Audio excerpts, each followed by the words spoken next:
Praise the Lord. In today's video, we will discuss what are the basics of Bible study. And this is the step 2. In previous video, we have already discussed about step 1 and this is step 2. Step 2 is interpreting. In Acts 8:30, Philip asked the Ethiopian eunuch, "Do you understand what you are reading?" Or put another way, what does the Bible mean by what it says?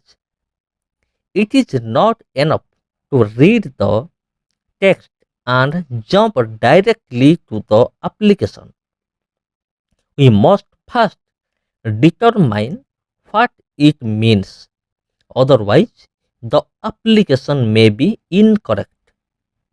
As you read scripture, always keep in mind one simple question: what does this mean?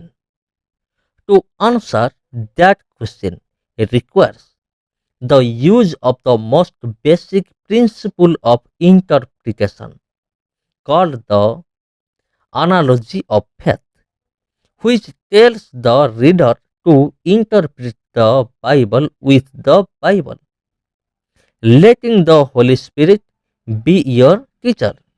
1 John 2:27. Search the scripture he has authored using cross references, comparative passages, concordances, indexes, and other helps. For those passages that yet remain unclear, consult your pastor or godly men who have written in that particular area. Errors to avoid. As you interpret scripture, several common errors should be avoided. Number 1. Do not draw any conclusions as the price of proper interpretation. That is, do not make the Bible say what you want it to say, but rather let it say what God intended when He wrote it. Number 2. Avoid superficial interpretations. You have heard people say, "To me, this passage means," or "I feel it is saying." The first step in interpreting the Bible is to recognize the four gaps we have to bridge: language, culture, geography, and history. Number 3. Do not spiritualize the passage. Interpret and understand the passage in its normal, literal, historical, grammatical sense, just like you would understand any other piece of literature you were reading today.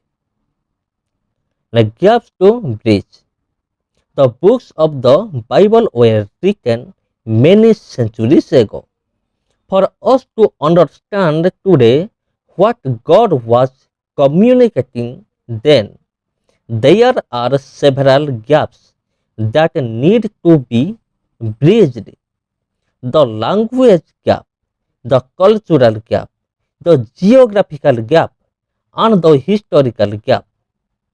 Proper interpretation therefore takes time and disciplined effort. Number 1. Language. The Bible was originally written in Greek, Hebrew, and Aramaic.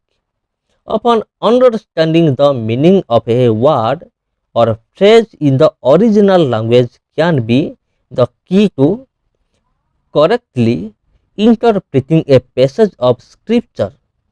Culture. And second is culture. The culture gap can be tricky.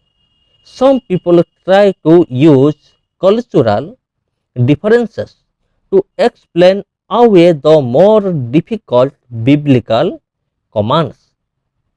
Realize that scripture must first be viewed in the context of the culture in which it was written.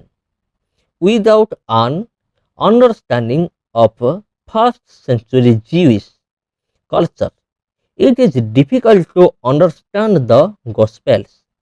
Acts and the epistles must be read in light of the Greek and Roman cultures. Number 3. Geography. A third gap that needs to be closed is the geography gap. Biblical geography makes the Bible come alive. A good Bible atlas is an invaluable reference tool that can help you comprehend the geography of the Holy Land and history. We must also bridge the history gap. Unlike the scriptures of most other world religions, the Bible contains the records of actual historical persons and events. An understanding of Bible history will help us place the people and events in it in their proper historical perspective. A good Bible dictionary or Bible encyclopedia is useful here, as are basic historical studies. Principles to understand. What are the principles? Four principles should guide us as we interpret the Bible: literal, historical, grammatical, and synthesis. Number one, the literal principle. Scripture should be understood in its literal, normal, and natural sense. While the Bible does contain figures of speech and symbols, they were intended to convey literal truth. In general, however, the Bible speaks in literal terms, and we must allow it to speak for itself. Number two, the historical principle. This means that we interpret a passage in its historical context.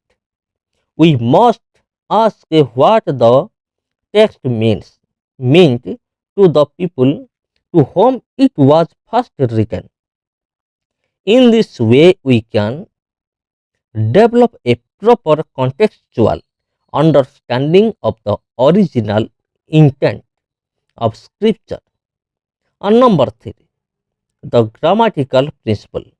This requires that we understand the basic grammatical scripture of each sentence in the original language. To whom do the pronouns refer? What is the tense of the main verb? You will find that when you ask some simple questions like those, the meaning of the text immediately becomes clearer.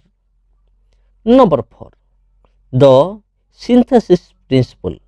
This is what the reformers call the analogia scriptura. It means that the Bible does not contradict itself. If we arrive at an interpretation of a passage that contradicts a truth taught elsewhere in the scriptures, our interpretation cannot be correct. Scripture must be compared with scripture to discover its full meaning. Praise the Lord. God bless you all. Amen.